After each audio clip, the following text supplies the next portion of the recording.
Hi flip lovers, welcome back to my channel. Video को start करने से पहले अगर अभी तक आपने किसी मेरे चैनल को सब्सक्राइब नहीं किया है तो प्लीज़ चैनल को सब्सक्राइब, वीडियो को लाइक और दीजिए। कमेंट करते हुए ज़रूर बताइएगा कि आज का ये पार्ट आपको कैसा लगा। Thank you so much. कल के पार्ट में आप लोगों ने जितने भी कमेंट किए हैं, और सॉरी धमकी देने के लिए, जो भी है जैसा भी है, कम से कम यार मतलब मुझे बोलना पड़ता है तब जाके आप लोग कमेंट करते हो यार। अपने मन से भी किया कीजिए थोड़ा सा। चले आगे बढ़ते हैं। Let me love you again के नेक्स्ट पार्ट को स्टार्ट करते हैं। लास्ट पार्ट में मैंने देखा था कि यहाँ पे विंग जो है ना कम्प्लीटली ब्रेक डाउन हो चुका था और बस एक भीख मांग रहा था लैन वांगजी के आगे कि उसे एक चांस दे दे कि वो उसे दोबारा प्यार कर सके, दोबारा अपने प्यार को जता सके। वो उसे एक्सप्लेन कर रहा था कि वो कभी भी उसके साथ फेक रिलेशनशिप में नहीं था। उसकी फीलिंग्स, उसकी जो केयर थी, अंडरस्टैंडिंग थी, प्यार था, सब कुछ रियल था। वो हमेशा से उससे उतना ही प्यार करता था। कुछ भी उसके पेरेंट्स के लिए नहीं था। हाँ, स्टार्टिंग टर्म्स में ऐसा था कि उसके पेरेंट्स चाहते थे कि लैन वांगजी के साथ वो ज़्यादा रहे क्योंकि लैन वांगजी का अच्छा बच्चा था और विंग हमेशा शरारती बच्चा था। हालांकि विंग अपने आने वाले टाइम पे मतलब जब वो टीनेजर हुआ तब भी वो वैसा ही रहा। लेकिन एक चीज़ थी, स्टार्टिंग टर्म्स में उसने अपने माँ बाप की डांट से बचने के लिए लैन वांगजी से दोस्ती की थी। लेकिन चलते चलते उसे खुद ही नहीं पता चला कि लैन वांगजी कब उसकी लाइफ में इतना इम्पोर्टेंट हो गया कि अगर लैन वांगजी एक बार बोले उठो तो वो उठने के लिए तैयार, सो तो वो सोने के लिए तैयार, वो उसे ड्रिंक छोड़ने के लिए कहता तो वो छोड़ देता। बट कुछ नीड्स होती हैं जिसकी वजह से लैन वांगजी भी उतने रिस्ट्रिक्शंस नहीं लगाता था। लेकिन हाँ, सही गलत के बीच में उसे बहुत अंतर सिखाया करता था और ये सारी चीज़ें विंग को अच्छी भी लगती थी। बट जब चीज़ें यहाँ बिगड़ गई तो उसने इसी चीज़ को मतलब ना रीज़न बना लिया कि वो लैन वांगजी से ये कह के ब्रेकअप करेगा। बट वो जानता था कि उसकी क्या हालत थी। उसके बाद उसने अपने पेरेंट्स की हेट्रेड भी सही थी। ऑफ कोर्स उसके पेरेंट्स का हमेशा से सपना था कि लैन वांगजी और विंग दोनों एक साथ रहें। उन्होंने ना जाने कितने सपने देखे थे लैन वांगजी को अपने घर में लेके आने के लिए, लैन वांगजी और विंग के मतलब बेबीज़ के बहुत सारे सपने। बट यहाँ पे विंग उन्हें तब तो ये बोल देता है कि लैन वांगजी ने उसको छोड़ा है, लेकिन धीरे धीरे धीरे यहाँ पे उन्हें पता चल जाता है कि जो ये सब कुछ हुआ था ना कि विंग के लैन वांगजी के अंकल की वजह से हुआ था। और वो विंग पे बहुत गुस्सा करते हैं कि आखिरकार वो एक छोटे बच्चे की तरह कैसे उनकी बातों में आ सकता है। और तब से मतलब उन लोग का भी नज़रिया विंग के लिए थोड़ा सा बदला था। हालांकि वो मतलब नाराज़ थे, गुस्सा नहीं थे, सिर्फ नाराज़ थे, नफ़रत वगैरह कुछ भी नहीं थे। लेकिन हाँ, वो इससे जीत से नाराज़ ज़रूर थे कि वो एक बच्चे की तरह कैसे एक्ट कर सकता है। अगर वो दोनों एक साथ हैं तो पैसा तो वो कभी भी कमा सकते हैं, और ना ही लैन वांगजी के इंटेंशंस कभी ऐसे थे कि वो पैसे के लिए उसके पीछे था। लेकिन कहीं ना कहीं एक चीज़ वो भी मिस कर रहे थे कि विंग की चिंता भी अपनी जगह पे सही थी, वो भी अपनी जगह पे सही था। जब वो किसी को कुछ दे ही नहीं सकता है तो ज़बरदस्ती उस इंसान को अपने साथ वो कैसे रख ले, क्या उसको और सफ़र करवाने के लिए? क्योंकि विंग अच्छे से जानता था कि लैन वांगजी उसके साथ ऑलरेडी बहुत ज़्यादा कॉम्प्रोमाइज़ करता है। मतलब हाँ, रिस्ट्रिक्शंस हैं लैन वांगजी के एंड से, लेकिन फिर भी वो अपनी लिमिट्स में रहता है, वो लिमिट्स के अंदर उन सब चीज़ों को करता है। लेकिन अभी इन फ्यूचर से और भी ज़्यादा मतलब एडजस्ट करना पड़े, इन सारी चीज़ों को सहन करना पड़े तो ये तो और भी ज़्यादा गलत हो जाएगा ना। ऊपर से उसकी बेबी की रिस्पॉन्सिबिलिटी, क्या होगा अगर कल के दिन पूरी की पूरी कंपनी डूब जाए और कुछ ना बचे? बेबी मतलब उस टाइम पे लैन वांगजी को एटलीस्ट एक सेफ़ एटमॉस्फेयर तो मिलेगा, एक सेफ़ इन्वायरमेंट मिलेगा। तो ये सारी चीज़ें उसकी भी कंसर्न्स कुछ गलत नहीं थे। विंग ने इस वक्त ड्रिंक की हुई थी लेकिन फिर भी वो अपने पूरे होशो हवास में था, क्योंकि वो भी अच्छे से जानता था कि यहाँ पे उसे संभालने वाला कोई है नहीं, तो उसे अपनी लिमिट में ही इन सारी चीज़ों को करना होगा। लेकिन कहीं ना कहीं वो ये भी अच्छे से समझ रहा था कि अब शायद संभालने वाला उसके सामने है, तो वो पूरी तरीके से ब्रेक डाउन हो सकता है, अपने पूरे इमोशंस को बाहर निकाल सकता है, और वही कर रहा था। उसके आंसू बेइंतहा बस बहे जा रहे थे, मुँह से शब्द निकले जा रहे थे सिर्फ एक चांस के लिए। लैन वांगजी ने विंग को इतना टूटा हुआ कभी नहीं देखा था। वो इमेजिन भी नहीं कर पा रहा था कि उस वक्त विंग की क्या हालत हुई होगी जब उसने उसके अपने हाथों से ही लैन वांग जी को उससे दूर किया था। उसकी स्थिति कैसी रही होगी तब जब उसने अपने पेरेंट्स को खोया होगा। नेक्स्ट डे उसे पता चलता है कि नाइट में उसके पेरेंट्स आखिरी सांस ले चुके हैं, और साथ ही साथ उसको ये भी पता चलता है कि वो फादर बनने की एबिलिटी खो चुका है, कंपनी खो गई, मतलब सब कुछ। और इस सिचुएशन में क्या विंग की कंडीशन ऐसी रही होगी जहाँ पे उसको संभालना मुश्किल रहा होगा? कैसे किया होगा हुएसांग ने सब कुछ? बहुत कुछ था जो इस वक्त लैनवांग जी के दिमाग में चल रहा था, लेकिन एक नाराज़गी भी थी जो उसे साइड नहीं कर पा रहा था।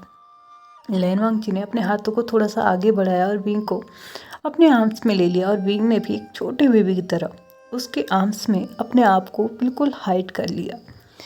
यहाँ से उसने अपने सारे इमोशंस को बाहर निकाल दिया। विंग और लैनवांग जी ने बहुत अच्छा टाइम यहाँ पे स्पेंड किया था, लेकिन हाँ, ज़्यादा नहीं, सिर्फ 2 दिन का। लैनवांग जी ने वेसांग को इन्फॉर्म कर दिया था कि विंग उससे मिल चुका है और वो कुछ टाइम के बाद यहाँ से वापस आ जाएंगे, लेकिन कहाँ पे है ये नहीं बताया था, क्योंकि विंग ने आज तक अभी किसी को ये नहीं बताया है, तो वो नहीं चाहता था कि आगे भी किसी को इस चीज़ के बारे में पता चले, और जिसे पता होना चाहिए था उसे पता था। उन दोनों के बीच में थोड़ी बहुत चीज़ें सॉर्ट आउट हो चुकी हैं, या ये कहो कि पूरी की पूरी हो चुकी थी। इससे अभी कोई भी कुछ भी नहीं कह सकता था। 2 दिन हो चुके थे, विंग लैनवांग जी वापस सिटी एरिया में आ चुके थे, लेकिन यहाँ पे आने के बाद सबसे पहले वो जहाँ गए वो था लैनवांग जी के अंकल का घर। लैन शिरेन और लैन सिचेन दोनों ही इस वक्त अपने घर में थे। हाँ, इवनिंग टी चल रही थी तो वो वही इंजॉय कर रहे थे, बट कहीं ना कहीं उन्हें भी पता था कि एक खालीपन है जो इस वक्त वो महसूस कर रहे थे और पिछले 2 सालों से कंटिन्यूसली किए जा रहे थे। लैनवांग जी और विंग दोनों ही उनके घर की तरफ बढ़ते हैं। वो दोनों ही अंदर अपने अपने सुनसान तरीके से अपने अपने टी इंजॉय कर रहे थे। सडनली उन्हें बेल सुनाई देती है। यहाँ पे लैन सिचेन बिना कुछ कहे ही अपने टी की जो कप था ना, उसको उसने टेबल पे रखा। बिना अंकल की तरफ देखे ही उसने अपने कदमों को डोर की तरफ बढ़ा लिया। वहाँ पे जाके उसने एक कोल्ड फेस के साथ ही उस दरवाजे को ओपन किया था, और जैसे ही दरवाजे को खोला वो एकदम शॉक्ड था, एज वेल एज सरप्राइज्ड भी था जो आगे उसने देखा था उसे देख के, क्योंकि आगे लैनवांग जी खड़ा था। जहाँ पे वो लोग बैठे थे और जहाँ पे दरवाज़ा था वो एकदम आमने सामने था, तो यहाँ से कहीं ना कहीं लैन चिरेन को भी लैनवांग जी दिख रहा था। लैन चिरेन ने आज अपने नेफ्यू को देख के वो एक खुशी जो उसके अंदर थी ना, वो मतलब वो जता नहीं पा रहा था, लेकिन थी वो खुशी उसके अंदर बहुत ज़्यादा थी। उसने एकदम से अपने हाथ से उस कप को नीचे रखा और उसने के कदम खुद ब खुद एंट्रेंस की तरफ बढ़ गए। वो अच्छे से जानता था कि लैनवांग जी यहाँ पे मतलब पोलाइटली बात करने तो नहीं आया होगा, उसका हाल चाल पूछने तो नहीं आया होगा, ऑफकोर्स उसके साथ जो कुछ भी हुआ उसके लिए वो ब्लेम करने ही आया होगा, लेकिन वो खुश था कि एटलीस्ट उसका नेफ्यू आया। यहाँ पे लैनवांग जी को लैन सिचेन और लैन चिरेन दोनों ने अंदर इनवाइट किया। विंग अभी तक नहीं आया था क्योंकि वो कार पार्किंग में लगा रहा था, क्योंकि उनका घर मतलब ऐसे एरिया में भी नहीं था कि जहाँ पे उन्हें पार्किंग इजीली मिल जाती। इसलिए लैनवांग जी को घर के सामने छोड़ के वो कुछ दूरी पे पार्किंग ढूंढने गया था, और तब तक लैन चिरेन और लैन सिचेन दोनों ने ही लैनवांग जी को अंदर इनवाइट कर लिया था। लैनवांग जी आके उन लोगों के साथ बैठ चुका था एकदम अपोजिट सीट में। लैनवांग जी लैन चिरेन से ना कुछ बात किया, ना कोई हालचाल पूछा, ना कुछ। उसने बस अपने ब्रदर की तरफ देख के एक हल्का सा स्माइल दिया। लैन सिचेन अच्छे से जानता था कि ये क्या था। ऑफ कोर्स ये वो था जो कि उसके अंकल डिजर्व करते थे। उसके अंकल ने जैनचेंग से झूठ बोला कि मिसकैरेज हो चुका है, शादी के लिए फोर्स किया, जबकि लैन सिचेन और लैनवांग जी दोनों ने ही अपोज करने की कोशिश की थी, बट उन्होंने यहाँ पे अपने चलाते हुए उनको धमकी तक दे दी थी कि अगर ऐसा नहीं होता है तो उसके बाद वो उनकी कोई रिस्पॉन्सिबिलिटी नहीं लेंगे। इस प्रेशर में आके अपने बच्चे के बारे में सोच के कहीं ना कहीं लैनवांग जी ने उस शादी को किया। ऊपर से जो उसके साथ फिर हुआ वो उसके लिए और भी ज़्यादा मतलब हिला देने वाली चीज़ थी। और कहीं ना कहीं उसे पता था कि शायद इस सब के पीछे अंकल थे। अंकल उसे प्रेशराइज नहीं करते तो वो अकेले अपनी बीवी को पाल सकता था। उसमें इतनी कैपेबिलिटी थी, वो इतना कैपेबल था। लेकिन सोसाइटी, क्या सच में जो कुछ भी किया था वो सोसाइटी की वजह से किया था? ये आज उसके सामने आया था। नहीं, वो सोसाइटी की वजह से नहीं था। वो सिर्फ एक ग्रीडीनेस थी जो अपने नेफ्यू को एक अच्छे स्टेब्लिश्ड और मतलब अच्छे खासे रईस ख़ानदान में भेजने की जो ये तकनीक थी ना, वो थी।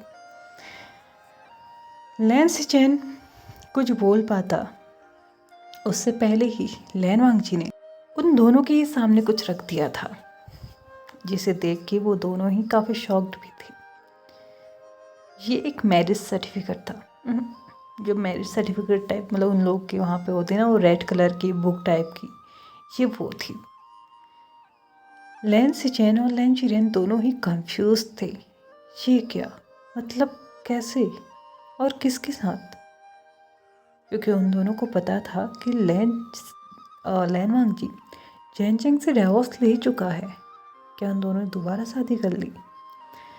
बट इस कंफ्यूज़न को उन लोगों ने क्लियर होते हुए देख लिया जब एंट्रेंस से किसी और की एंट्री हुई, और ये कोई और नहीं वीइंग था।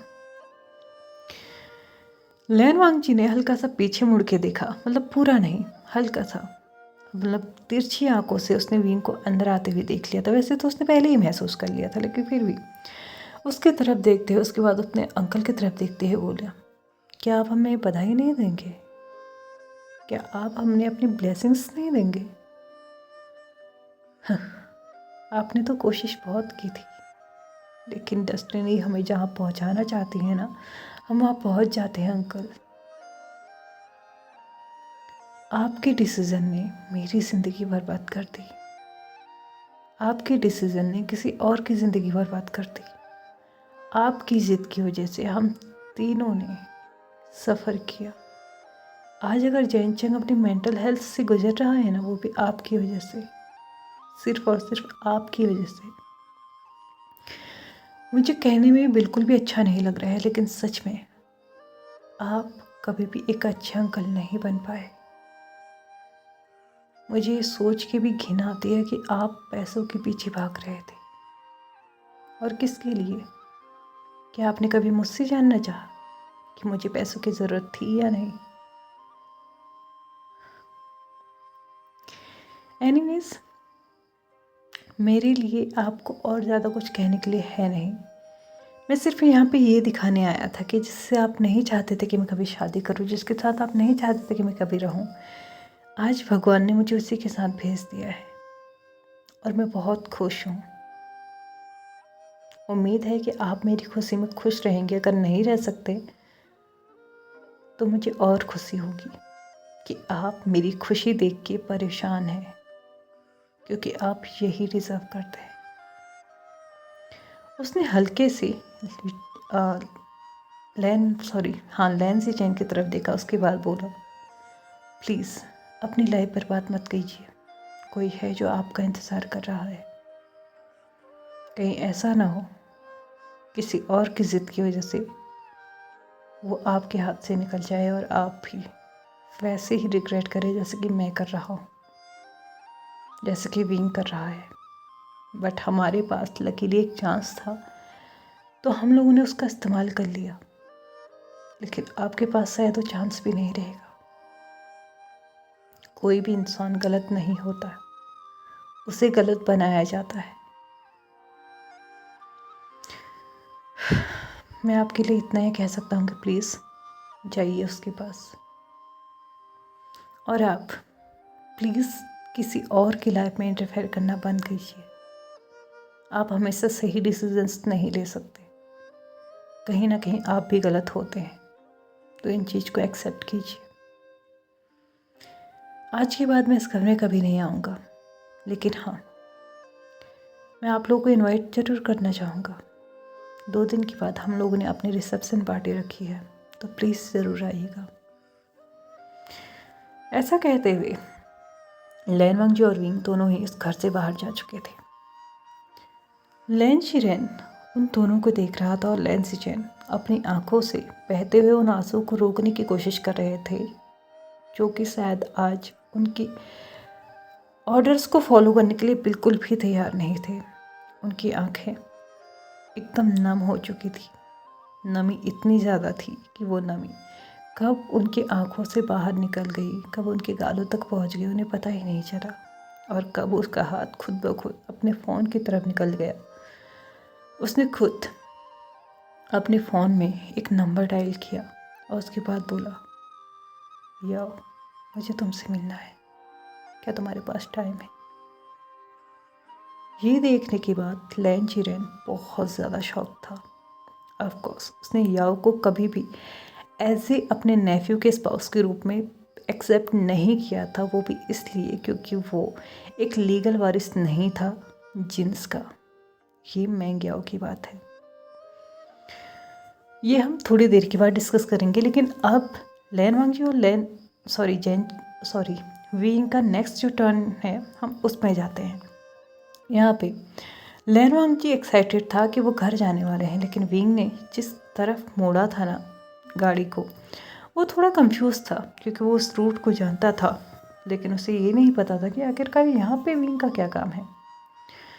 यहाँ पे विंग ने जल्दी ही अपने डेस्टिनेशन पे पहुँच के गाड़ी को रोक दिया। गाड़ी से नीचे उतरते ही उन दोनों ने ही उस घर की तरफ बढ़ना स्टार्ट किया जहाँ पे उन दोनों की गाड़ी रुकी हुई थी। लेकिन लैन वांगजी उस घर में जाने का बिल्कुल भी मूड नहीं था, लेकिन विंग का आज पूरा मूड था उस घर में जाने का और उस घर से अपना हिसाब किताब पूरा करने का।